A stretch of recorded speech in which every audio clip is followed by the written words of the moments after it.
buyers have been snapping up Buzzy Cannes Directors Fortnight opener Birds of Passage from Chiro Guerra and Cristina Gallego, with Films Boutique reporting a slew of key territory deals here. The Berlin-based sales agent has licensed rights in France, Diafana, the UK, Curzon, Germany and Austria, MFA, Italy, Academy 2, Spain, B-Team Pictures, Benelux, September Film, Portugal, Alembic, Poland, Against Gravity, Switzerland, Trigon, and China, D-Dream. Australia, Asia, Scandinavia, Brazil and Argentina remain in negotiation.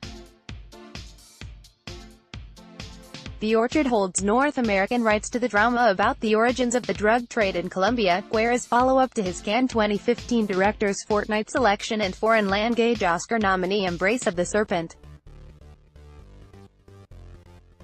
Natalia Reyes, who will play the lead in James Cameron's Terminator reboot, stars alongside Jose Acosta, Carmina Martinez, and Jehan Narvaez.